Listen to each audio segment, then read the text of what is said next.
past. Listen to what Russian President Vladimir Putin said back in 2015 about Ukraine. Here is the Russian president in New York at the United Nations General Assembly in 2015.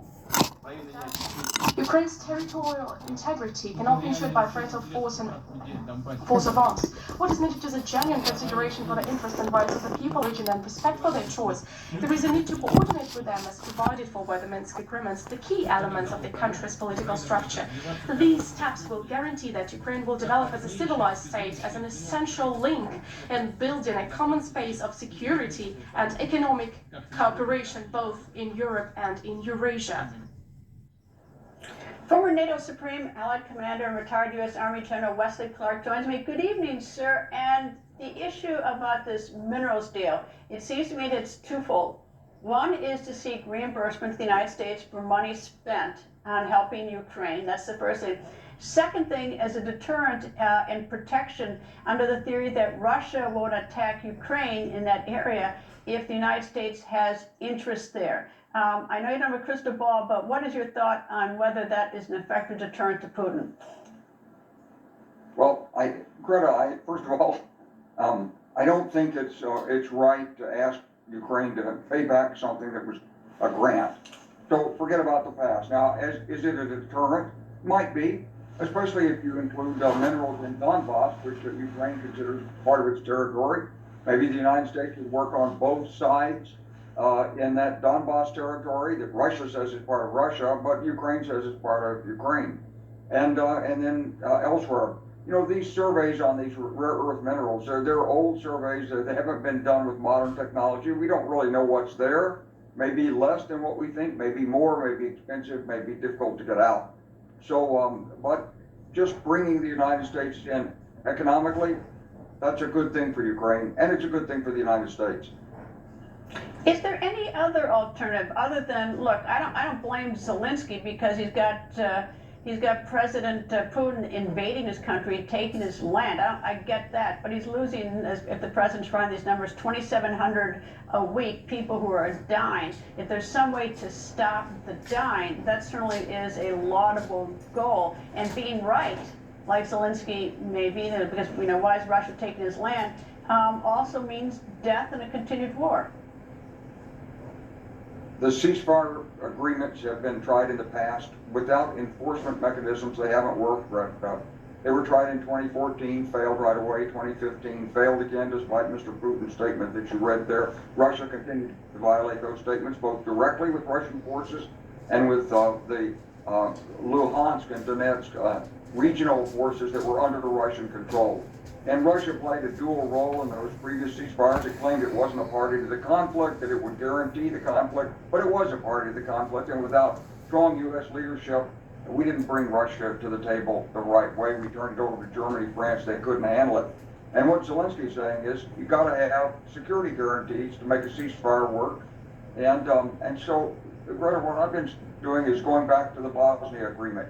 You know, we negotiated that in 1995. We stopped a war. I was part of that negotiation with Richard Holbrooke. What we did is we laid out principles.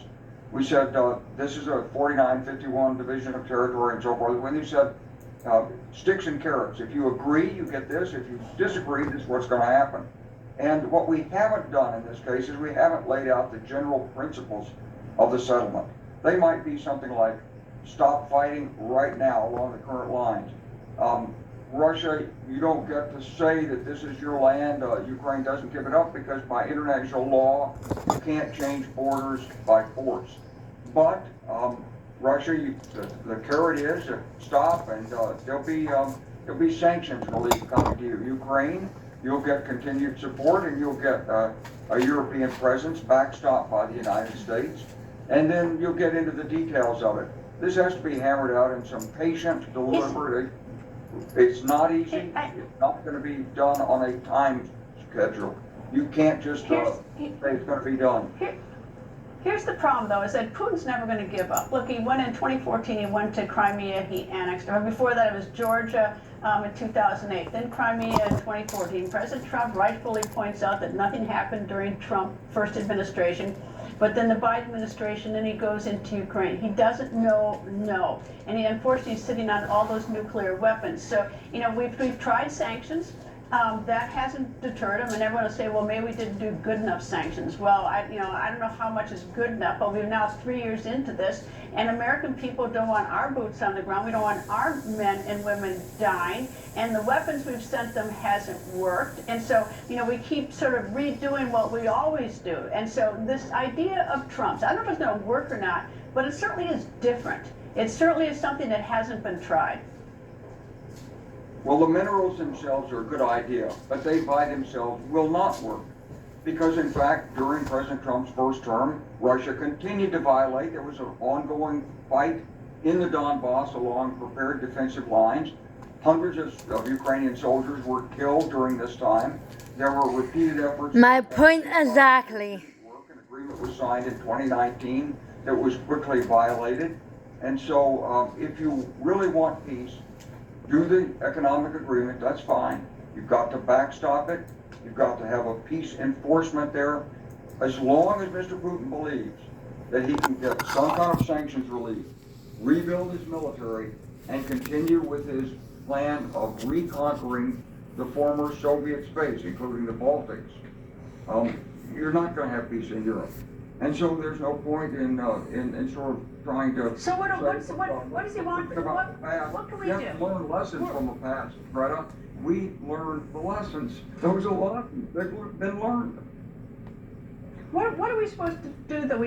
They're still getting weapons from now, left over from the last administration, because there's a lag in when weapons get delivered and when the supply chain on that. We've tried that for 3 years, and American people are quite noble, wanting to help Ukraine. So I don't, and Europe has tried to help, and nobody has been. The bottom line is that we haven't been successful. As much as we all wish it and think that they should come to the table and talk about it, they just aren't. Well, we have been successful. Russia could have overrun Ukraine entirely without the assistance that was given. And Russia hasn't been successful. Russia is losing those forces, many more than Ukraine's losing. Ukraine is trading time for space and Russian casualties against space, and Ukraine's doing a very good job of this. But I will say this about the Biden administration, as I think I said on your program previously, we didn't give Ukraine nearly enough. We didn't give it what it asked for. We didn't give it in a timely fashion, and much of what we gave was inoperative. Now, the truth also is Europe gave more than we did. Europe gave more tanks, artillery, ammunition, aircraft, fighting vehicles. They gave more than we did. And so Europe knows this is a front line of conflict for Europe. Just not, maybe frustrating, but we got to stay with this, Greta. It's not something you can simply say, well, gee, this is too long, and let's just give up on it. Because if we do this and Ukraine crumbles, the next thing we'll have is a major general war elsewhere. And don't ever forget, China's watching this. If you want to deter China, you have to show resolution in Europe.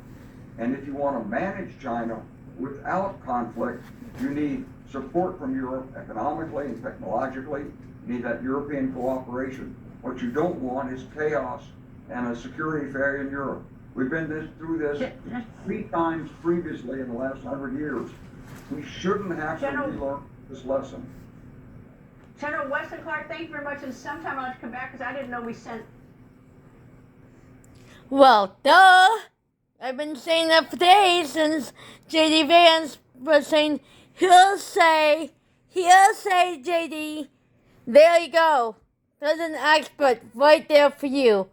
General Wesley Clark, who was in Ukraine. Dumbass.